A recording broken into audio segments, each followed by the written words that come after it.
வணக்கம் சோதர நண்பர்களே. மகரத்தை பொறுத்த வரைக்கும் 7 சனியானது நடந்துக்கிட்டு இருக்குது. இது பொதுவாகவே எல்லாருக்கும் தெரிஞ்ச ஒரு விஷயம்தான். ஸோ மகர ராசிக்காரங்களாகட்டும் இல்லைன்னா மகர லக்னத்தை சேர்ந்தவங்களாகட்டும் அவங்களுடைய வாழ்க்கை அப்படிங்கிறது கொஞ்சம் சிரமமாகத்தான் போய்கிட்டு இருக்குது. அதுலேயும் குறிப்பாக சொல்லணும்னா இந்த மகர ராசிக்காரங்களாகட்டும் மகர லக்னக்காரங்களாகட்டும் வாழ்க்கையில் கஷ்டப்படுறாங்களோ இல்லையோ, ஆனால் கண்டிப்பாக எல்லாரும் வேதனைப்பட்டு கொண்டுட்டு தான் இருக்காங்க.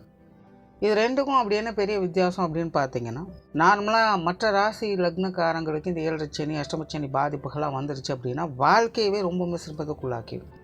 மன ரீதியாகவும் ரொம்பவுமே அஃபெக்ட் ஆவாங்க, அண்ட் ஃபிசிக்கல் லைஃப்லேயுமே ரொம்பவுமே அஃபெக்ட் ஆவாங்க. ஸோ தாக்கு பிடிக்க முடியாது, எல்லாத்தையுமே ஒரு புரட்டு எடுத்தணும் அப்படின்னு சொல்லலாம். ஆனால் இந்த மகரம் அப்படின்னு வரும்பொழுது ராசியாகட்டும் லக்னமாகட்டும் அதனுடைய அதிபதியே சனி தான். அப்போ சனி அந்த இடத்துல என்ட்ராகும்பொழுது சனிக்கு ஆட்சி நிலை ஏற்படுது. ஜோதிடத்தில் ஆட்சி பெற்ற கிரகமும் உச்சம் பெற்ற கிரகமும் அதனுடைய முழு பலத்தையும் வெளிப்படுத்தும்.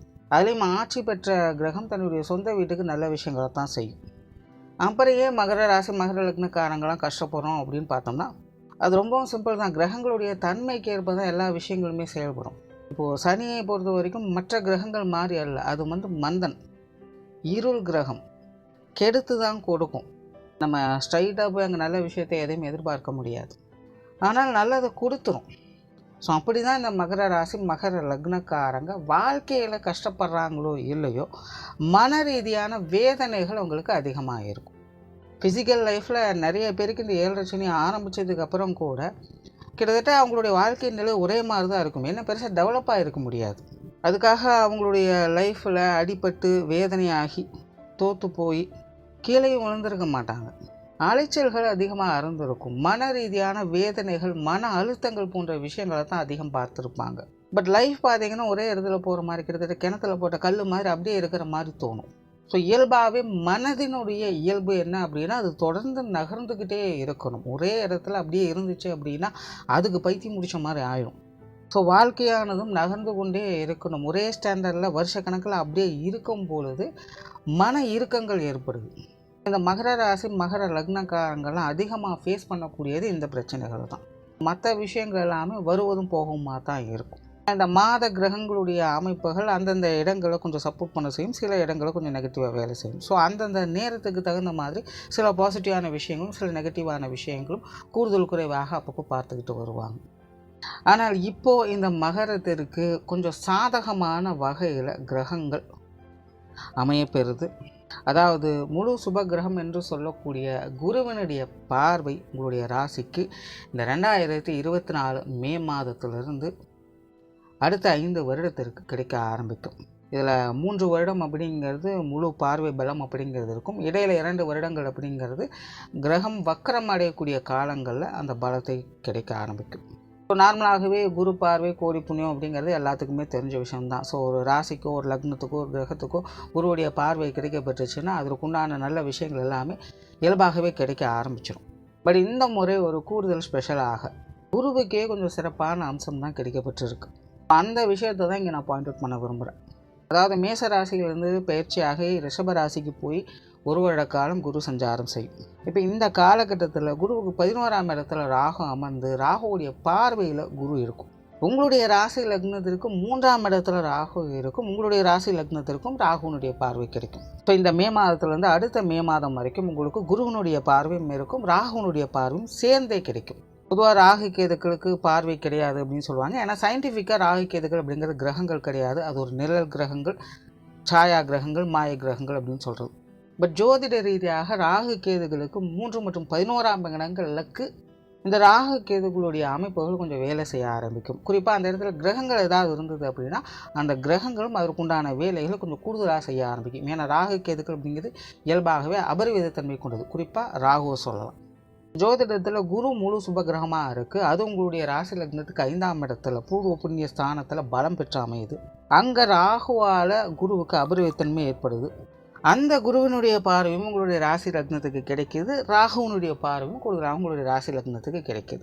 ஸோ இந்த கிரகங்களுடைய பார்வை பலமானது நீங்கள் மகர ராசியாக இருந்தாலும் சரி இல்லை மகர லக்னமாக இருந்தாலும் சரி உங்களுக்கு தனிப்பட்ட முறையில் ஒரு சாதகமான ஒரு வளர்ச்சி நிலையை ஏற்படுத்தி கொடுக்கும். பொதுவாகவே குரு இருக்கக்கூடிய இடம் அப்படிங்கிறது சுணங்கும், குரு பார்க்கக்கூடிய இடம் வளர ஆரம்பிக்கும். இது இயல்பாக நடக்கக்கூடியது. பட் இந்த முறை கிரகங்களுடைய பார்வையிலே குரு இருக்கிறார். அப்போ இந்த வேலைகளானது உங்களுக்கு கொஞ்சம் அடிஷ்னலாகவே வேலை செய்யும்.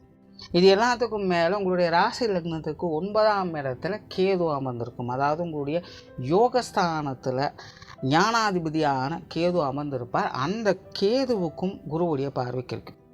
அது மட்டும் இல்லாமல் இந்த காலகட்டங்களில் குருவனுடைய 7ஆம் பார்வையாக உங்களுடைய லாபஸ்தானம் விரிவடையும். ஸோ இயற்கையாகவே 9ஆம் இடத்துல கேது அமர்ந்தது அப்படின்னா அவங்களுடைய ஸ்பிரிச்சுவல் ஸ்ட்ரென்த் அப்படிங்கிறது அதிகரிக்கும். சுருக்கமாக சொல்லணும்னா அவங்களுடைய ஆத்ம பலம் அதிகரிக்கும்.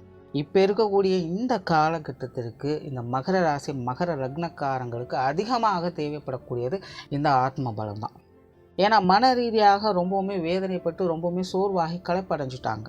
அவங்கள உத்வேகப்படுத்துறதுக்கு எந்த ஒரு விஷயங்களும் சாதகமாக இல்லை. ஆனால் இப்போது இந்த ஒரு வருட காலத்தில் கிரகங்களுடைய அமைப்பானது உங்களை உத்வேகப்படுத்தக்கூடிய வகையில், உங்களுக்கு புத்துணர்ச்சி கொடுக்கக்கூடிய வகையில் உங்களுடைய ஆத்ம பலத்தையும் ஆத்ம ஞானத்தையும் விரிவுபடுத்தும். ஏன் எனக்கு இப்படியெல்லாம் நடக்குது, அப்படி நான் என்ன தான் தப்பு பண்ணிட்டேன், இல்லை நான் என்ன தான் சரி பண்ணணும், நான் எப்படி தான் என் வாழ்க்கையில் முன்னேறி போகணும் அப்படின்னு ரொம்பவுமே உங்களை குழப்பி கொண்டே இருப்பீங்க. வழி தெரியாமல் திக்கற்று நிற்கக்கூடிய ஒரு நிலை. கையில் எல்லாமே இருக்குது, என்கிட்ட இல்லாத எதுவும் இல்லை, எப்பவும் போல் நான் நல்லா தான் இருக்கேன், ஆனாலும் எனக்கு வழி தெரியலை, என்னுடைய மனம் எதையுமே ஏற்றுக்கொள்ள மாட்டேங்குது, எனக்கு எப்போவுமே வெறுப்பும் சலிப்புமாகவே இருக்குது, வெளியில் பார்ப்பதற்கும் பழகுவதற்கும் வேணால் சிரிக்கலாமே தவிர உண்மையாக சிரிப்பதற்கே மனம் வர்றதில்லை அப்படிங்கிறதான் இந்த மகர ராசி மகர லக்னக்காரங்களுடைய நிலையாக இருக்குது. ஸோ அந்த நிலைகள் எல்லாமே மாறி உங்களுக்கான புரிதல்களை ஏற்படுத்தி கொடுக்கக்கூடிய ஒரு சாதகமான கிரக அமைப்பு இந்த காலகட்டம். ஸோ இந்த குரு பெயர்ச்சி குரு பலன்கள் அப்படிங்கிறதெல்லாம் வேறு, அது தனியாக இன்னொரு வீடியோவில் நான் போடுறேன். எப்பவும் போல் குரு பெயர்ச்சி பலன்கள் அப்படிங்கிறது வரும். பட் இது தனிப்பட்ட முறையில் இந்த மகர ராசிக்காரங்களுக்கு மகர லக்னக்காரங்களுக்கு ஏற்படக்கூடிய அமைப்பு. அதாவது பூர்வ புண்ணிய பலத்தை அதிகரிக்கக்கூடிய வகையில் அங்கே குரு அமர்ந்திருக்கு. உங்களுடைய யோக பலத்தை உங்களுடைய ஆத்ம பலத்தை அதிகரிக்கக்கூடிய வகையில் யோகஸ்தானத்தில் கேது அமர்ந்திருக்கு. உங்களுடைய முயற்சியையும் உத்வேகத்தையும் அதிகரிக்கக்கூடிய வகையில் 3ஆம் இடத்துல ராகு அமர்ந்திருக்கு. இவை அனைத்துமே பார்வை பலத்தால் கனெக்ட் ஆகி ஒன்றோடு ஒன்று இணைஞ்சும் இருக்கு, அதுவும் சாதகமான இடங்கள். ஸோ உண்மையிலேயே இந்த 2024 மே மாதம் முதல் 2025 மே மாதம் வரை இருக்கக்கூடிய இந்த ஒரு வருட காலகட்டம் அப்படிங்கிறது மகர ராசி மகர லக்னக்காரங்களுக்கு மிக மிக ஒரு சாதகமான வருடமாக இருக்கும். இழைந்த அனைத்தையுமே மீட்டெடுக்கக்கூடிய திறன் ஏற்படும். எதை நினச்சி நீங்கள் ரொம்ப காலமாக வருத்தப்பட்டு இருக்கீங்களோ அந்த பிரச்சனைகள் அனைத்துமே இனி நிவர்த்தி ஆகும். உங்களுடைய வாழ்க்கையில் கண்டிப்பாக ஒரு மிகப்பெரிய சேஞ்சை ஏற்படுத்தி கொடுக்கும். ஆல்ரெடி சுகஸ்தானத்தில் குரு அமர்ந்திருக்கும் பொழுதே இப்போது இந்த சமீப காலமாக உங்களுக்கு சில அனுகூலங்களை பார்த்துட்டு வருவீங்க. கொஞ்சம் விசேஷமான தன்மைகள் தான், கொஞ்சம் ரிலீஃபாக வெளியில் வந்திருப்பீங்க. இனி அடுத்து வரக்கூடிய இந்த குரு பெயர்ச்சியும் உங்களுக்கு கூடுதலான சிறப்பான விஷயங்களை ஏற்படுத்தி கொடுக்கும். அதிலும் பர்சனலாக அதை ஏற்படுத்தி கொடுக்கும்.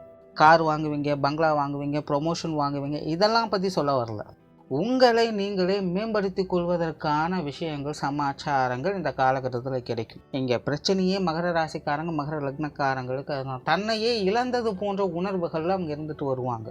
என்ன நடந்துட்டுருக்குது, எப்படி போயிட்டுருக்கு அப்படின்னு புரியாத ஒரு குழப்ப நிலை. முதல்ல அதிலிருந்து அவங்க வெளியே வரணும். ஸோ இந்த யோகா வாழ்க்கையில் இருக்கக்கூடியவங்களுக்கு இந்த ஆத்ம பலத்தினுடைய அருமை என்ன அப்படிங்கிறது புரியும். அது எவ்வளோ முக்கியம் அப்படிங்கிறது தெரியும். அப்படி ஒரு யோக பலத்தையே அமைத்து கொடுக்கக்கூடிய வகையில் இந்த கிரகங்களுடைய அமைப்பு உங்களுக்கு சாதகமாக இருக்குது. இப்போ முடிஞ்ச அளவுக்கு இந்த ஒரு வருட காலத்தை ஒரு சாதகமான முறையில் நல்ல விஷயங்களுக்காக பயன்படுத்துங்க. கஷ்ட நஷ்டங்களே இருந்தாலும் கூட எதையுமே பொருட்படுத்தாதீங்க. உங்களுடைய முயற்சிகளை கைவிடாதீங்க. நீங்கள் தேடிக்கொண்டு இருக்கக்கூடிய விஷயங்கள் உங்களுடைய முயற்சியால் உங்களை தேடி வரும். நன்றி, வணக்கம், வாழ்க வளமுடன்.